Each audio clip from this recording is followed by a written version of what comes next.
bienvenue, je suis très heureux de vous retrouver une fois de plus. Une fois encore, merci pour tous vos commentaires, vos partages, ça me fait toujours plaisir. Et j'espère que toutes ces vidéos, parce que c'est le but, vous permettent vraiment d'accéder à un niveau supérieur dans votre vie. Aujourd'hui, j'aimerais vous parler du courage, parce que s'il y a bien une valeur, parce que c'est une valeur, dont on a besoin dans la société d'aujourd'hui, c'est de courage. Alors, je vais vous définir ce que j'appelle, moi, le courage. Quelle est ma vision du courage? Et en quoi cette notion de courage, on doit la mettre au cœur même des fonctions de notre vie. Vous savez, je vous l'ai déjà dit, on a deux grandes émotions qui se battent à l'intérieur de nous. On a l'amour et son contraire, la peur. Naturellement, les meilleures stratégies nous poussent en permanence à aller dans une dynamique construite à travers l'amour. Maintenant, notre éducation, l'environnement, la société, il y a un tas de choses qui, au quotidien, doivent obligatoirement nous faire peur. Pourquoi? Ne serait-ce que parce que lorsqu'on écoute l'actualité, et croyez-moi, même en faisant une diète d'informations, j'ai du mal parfois à prendre de la distance avec toutes ces notions, tout ce qui peut faire peur. Un coup, c'est le conflit israélo-palestinien, un coup, c'est Ebola, un coup, c'est la société, c'est chômage en berne, enfin bref. Si on écoute les informations, il est évident que la seule chose qui va devoir nourrir notre structure de pensée, c'est la peur. Or, ce qui va faire la différence dans votre vie et ce qui va vous permettre de passer à un niveau supérieur, c'est d'être dans une logique d'amour. Okay ? Maintenant, nous sommes tous confrontés à la peur. Il ne se passe pas une journée sans qu'un être humain ait peur de quelque chose. Alors, on a toute une variabilité de réaction par rapport, quand j'appelle la peur. On a l'appréhension à la vraie crise d'angoisse et de panique. Mais tout ça est nourri d'abord et avant toute chose par votre pensée. Ce que l'on doit faire par rapport à la peur, une fois qu'on a compris que cette peur, elle pouvait être ou bien qu'elle ne nous appartenait pas. Vous voyez ce que je veux dire? C'est-à-dire qu'il y a des choses, si vous êtes au bord d'un building, que vous mettez en équilibre et qu'à un moment donné, vous ressentez de la peur, en tout cas j'espère que vous allez la ressentir, il y a de grandes chances que je vous dise, vous savez, c'est normal. Et vous avez peut-être même intérêt de préserver ce schéma pour que ça puisse vous éviter de faire des grosses bêtises ou en tout cas d'être plus prudent dans votre approche. En revanche, il y a un tas de peurs qui nous sont transmises ou qui parfois sont créées et générées par nous et qui ne sont pas obligatoirement objectives. La peur d'avoir peur de parler en public, par exemple, c'est pas super objectif. Si vous savez parler avec une personne, quelle est la différence objectivement quand plutôt que de parler à une personne de quelque chose qui vous passionne, vous parlez avec 3, 4, 5, 10 personnes. La vérité, rien du tout. Ce qui va se passer entre deux, c'est quelque chose qu'on appelle l'imagination. D'accord? Donc je vais revenir sur cette notion d'imagination. Maintenant, tout d'abord, laissez-moi vous définir le courage. Le courage, écoutez-moi bien, c'est de poser une action même quand j'ai peur. Vous avez entendu? C'est ça être courageux. Rien de plus. On peut prendre toutes les définitions du monde entier. Je pense que celle-ci, elle a le mérite d'être directe et d'être dans une vraie dynamique d'action. Je pose une action même quand j'ai peur. C'est ça le courage. Et c'est ça que je veux dire, mes seigneurs. C'est que on a tous peur face à des situations.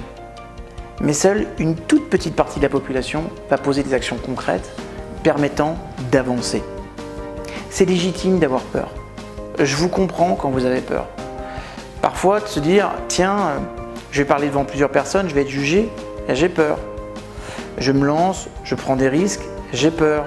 Je démarre quelque chose de nouveau, j'ai peur. Je quitte quelque chose qui est acquis pour une part d'inconnu, j'ai peur. J'ai peur d'être jugé, je vais avoir peur de terminer quelque chose, je vais avoir peur de réussir, je vais avoir peur de l'échec, je vais avoir peur du regard de l'autre sur moi. Toutes ces peurs sont légitimes, elles sont normales. D'accord? Mais pour autant, si vous êtes dans une logique d'écoute de cette peur, vous ne produirez aucun résultat probant. Ou en tout cas, ces résultats, vous allez les avoir, mais vous prendrez beaucoup plus de temps que ce dont vous avez réellement besoin en vrai. Et surtout, il va se passer quelque chose de très important. C'est que comme vous allez être guidé par la peur, vous allez être inhibé, ok, la plupart du temps, et vous risquez d'avoir à terme un impact très sérieux sur la notion d'estime de soi. Vous savez, face à la peur, nos mécanismes de défense sont toujours les mêmes. Je vous donne un exemple concret. Vous avez tous regardé un documentaire animalier un jour, on voyait un lion ou une panthère courir après une gazelle. Quel est le premier mécanisme de cette panthère qui vraisemblablement a peur? En tout cas, on peut le présupposer. C'est la fuite. Face à la peur, on peut fuir. D'accord? On va partir, on va éviter le danger. Okay? Ensuite, vraisemblablement acculée, celle-ci va décider de se battre. Elle va tout faire pour essayer de mettre des coups de patte ou d'utiliser ses cornes. Bref, elle va passer dans une deuxième dynamique de la peur qui s'appelle l'agressivité. Ok? Ensuite, une fois qu'il y a la fuite, une fois qu'il y a l'agressivité, on va s'apercevoir qu'à ce moment-là, le lion va la choper par la gorge et elle va rentrer dans son troisième mode de fonctionnement qui s'appelle l'inhibition. Vous savez, quand on la regarde, on a le sentiment qu'elle ne fait plus rien. C'est pas qu'elle ne fait plus rien, c'est qu'elle est juste tétanisée par la peur. Et vous allez voir que dans nos conditions de vie en tant qu'être humain, on a toujours ces trois réactions-là possibles. Maintenant, ce que je suis en train de vous dire par rapport à ça, c'est que quelle que soit la situation qui vous fait peur, cette peur diminuera toujours. Vous entendez bien ce que je suis en train de vous dire? Elle diminuera toujours quand vous vous installerez dans une dynamique d'action. Vous devez agir. Donc, quand vous avez peur, posez-vous la question, quelle est la plus petite action à poser maintenant et qui va me permettre d'avancer?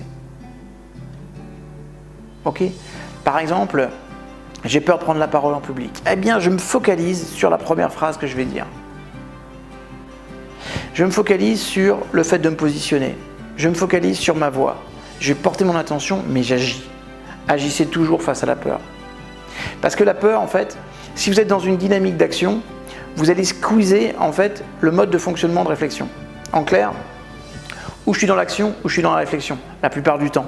Si vous restez dans la réflexion, la peur, elle ne va avoir que pour effet que de s'amplifier. Donc plus vous allez penser à la peur, plus vous allez avoir peur, et à un moment donné, vous allez avoir peur de la peur.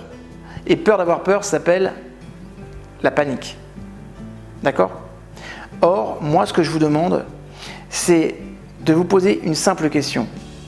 Quelle est la plus petite dynamique d'action?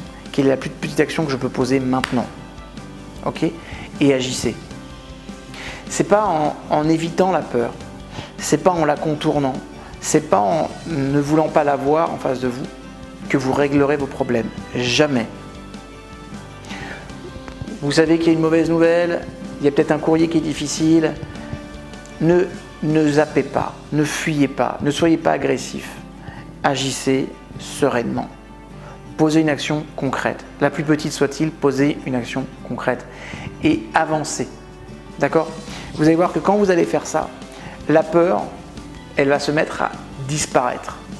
Alors elle disparaîtra peut-être pas totalement, mais je peux vous garantir qu'elle va diminuer de façon considérable parce que face à l'action, la peur disparaît. Pourquoi?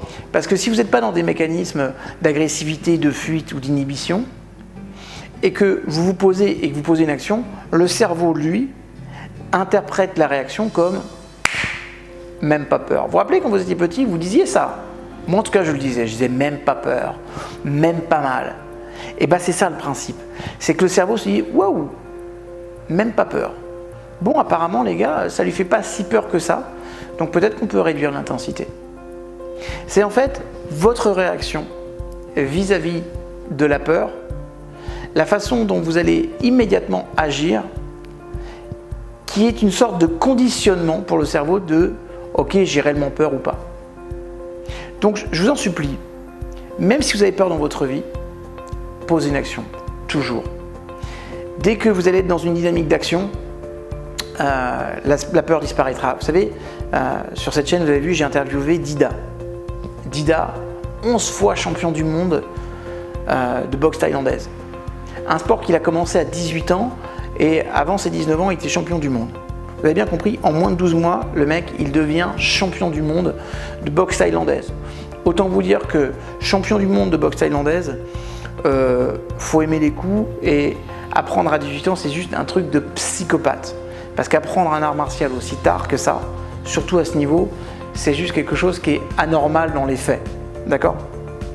Et moi, je lui ai posé la question pendant cette interview, je lui ai dit, Dida, t'avais peur avant de monter sur un ring? Il disait, bien sûr. Bien sûr, t'as peur de perdre, t'as peur d'avoir un mauvais coup, t'as peur d'être séché sur une droite ou sur un low kick ou quelque chose qui va te faire mal, t'as peur de te casser.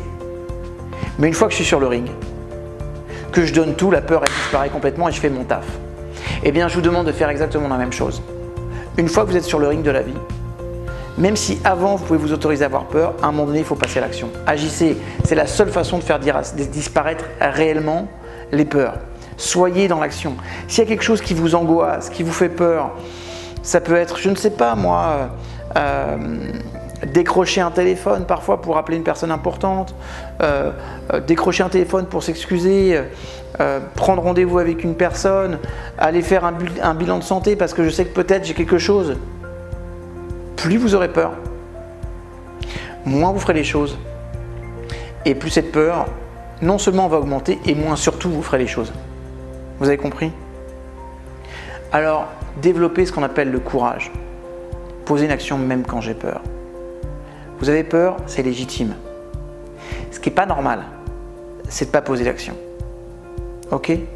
Une fois encore, vous avez le droit d'avoir peur, comme vous avez le droit d'être en colère. Ce sont des émotions légitimes. Mais vous n'avez pas le droit de laisser votre esprit, votre être tout entier envahi par la peur. Ça marche? Ok.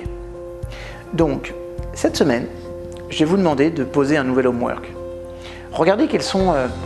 parce qu'il faut commencer léger, d'accord? Posez-vous la question, c'est...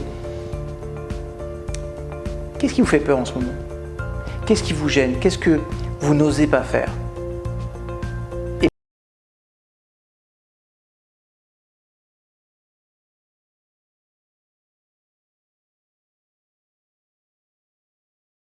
De faire face à la peur. Maintenant, si vous ne faites pas face à vos peurs, voilà les conséquences. À terme, un énorme problème d'estime de soi.